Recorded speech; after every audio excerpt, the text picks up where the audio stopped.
টসটসা চিংড়িগুলো এভাবে শিলপাটায় বাইটা বানানো হয় জলটোবা, যেটা নাকি বরিশালের ফেমাস একটা খাবার। আমি তো অনলাইনে দেখা মাত্র জিভে জল চলে আসছে যে এই খাবারটা একবার ট্রাই করাই লাগে। আম্মুকেও রিকোয়েস্ট করা মাত্র আম্মু অনলাইন থেকে রেসিপিটা দেখা আমাকে বানাই দিছে বরিশালের ফেমাস জলটোবা। এর জন্য ফ্রেশ ফ্রেশ কতগুলো চিংড়ি নিয়ে নিছে। এর মধ্যে থেকে ছোট ছোট চিংড়িগুলো আম্মু বেছে নিতেছিল, কারণ যে চিংড়িগুলো বেটেই খাওয়া লাগবে, তাই বড় বড় চিংড়িগুলো শুধু শুধু বাটার দরকার কি, ওই বড় বড় চিংড়িগুলো আমরা রান্না করে খাইতে পারবো। আর ছোট ছোট গুড়া গুড়া চিংড়িগুলো বেটে এইভাবে জলটোবা বানাই ফেলি, দেখি কেমন হয় খাইতে। তো মোটামুটি কম কম চিংড়ি নিচে, খুব বেশি করে নিয়ে রিস্ক নেওয়ার দরকার কি, প্রথমবার যেহেতু ট্রাই করতেছি একটু কম করেই বানাই দেখি। তো এর মধ্যে আবার কাঁচামরিচ, ধনিয়া পাতা আর একটা রসুন ছেঁচে নিল, আর এটাকে ভালো মতো বেটে নিবে। এই জিনিসগুলো বাটা হলে আমাদের সেই গুড়া চিংড়িগুলো যে ধুয়ে রাখছে ওই চিংড়িগুলো একদম মাথা টাথা সহ নিয়ে নিছে, আর তারপর এটাকে একদম মিহি করে বেটে নিতেছে, একদম মিহি যাকে বলে। এই রেসিপিটা অনলাইনে একটা পেজ থেকে দেখছিলাম, আর তারপর থেকে আমার অনেক বেশি খেতে ইচ্ছে করতেছিল।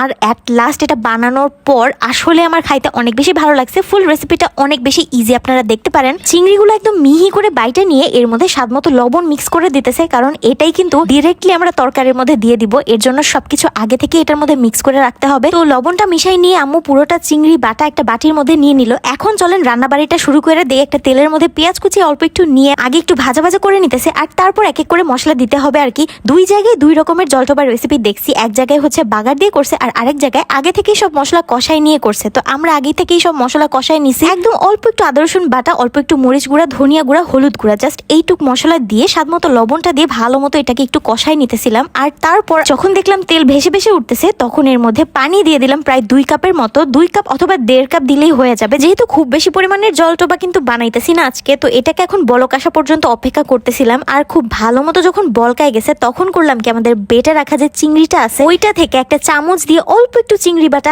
নিয়ে নিছি। জাস্ট চামচের মধ্যে একদম আগায় লেগে গেছে অল্প একটু, ওইটা নিয়ে এই তরকারির মধ্যে ছেড়ে দিছি। জাস্ট এইভাবে করেই জলটোবাগুলা বানাই নিতে হবে। তরকারির মধ্যে অল্প অল্প করে চিংড়ি বাটা ছেড়ে দিবেন। আমি জলটোবার রেসিপিটা যেই পেজ থেকে দেখছিলাম, পেজটার নাম সম্ভবত ছিল BSL ডেইলি লাইফ। ওইখানে একটা দাদু খুব সুন্দর সুন্দর রেসিপি দেখায় আর কি, বরিশালের অনেক সুন্দর সুন্দর রেসিপি ওনার কাছ থেকে দেখছিলাম। আর এই জলটোবার রেসিপিটা দেখার পর আমার আর তর্স হয় না যে এইটা তো একবার খায় ট্রাই করাই লাগে, কারণ আমার চিংড়ি মাছ অনেক বেশি পছন্দ। চিংড়ির যে কোনো রেসিপি আমার অনেক ভালো লাগে। এই বাটা চিংড়ির মিশ্রণটা অল্প অল্প করে তরকারিতে ছেড়ে দেওয়ার পর এটা এক একটা বড়ার মতো লুক চলে আসে, আর অনেকটা ফুলে ওঠে। সবটা চিংড়ি বাটা এভাবে বড়ার মতো ছেড়ে দেওয়ার পর ঢাকনা দিয়ে রেখে দিয়েছিলাম, কতক্ষণ এইভাবেই রান্না হয়ে নিছে। আর এখন এর মধ্যে আরো কিছু ইনগ্রেডিয়েন্ট অ্যাড করতে হবে, ওইটা হলো কাঁচা মরিচ আর ধনিয়া পাতা। এই পর্যায়ে জাস্ট কাঁচা মরিচ আর ধনিয়া পাতা উপর দিয়ে ছিটাই দিয়ে ঢাকনা দিয়ে এভাবেই জাস্ট 2 মিনিট জাল করে নিব, আর তারপর আমাদের জলটোবার রেসিপি হয়ে যাবে। আমি যেহেতু আগেও বলছি আমি 2টা রেসিপি দেখছি জলটোবার, একটা হচ্ছে বাগার দেওয়া আর আরেকটা এরকম মশলা কষায় তারপর জলটোবারটা রান্না করছে। আমার কাছে না এটাই বেশি ভালো লাগছে, বাগার দেওয়ার চাইতে আমার কাছে এটা মনে হয়েছে বেশি মজা হবে, যেহেতু আদা রসুন সব মশলা আগে থেকে একসাথে রান্না করে নিছে।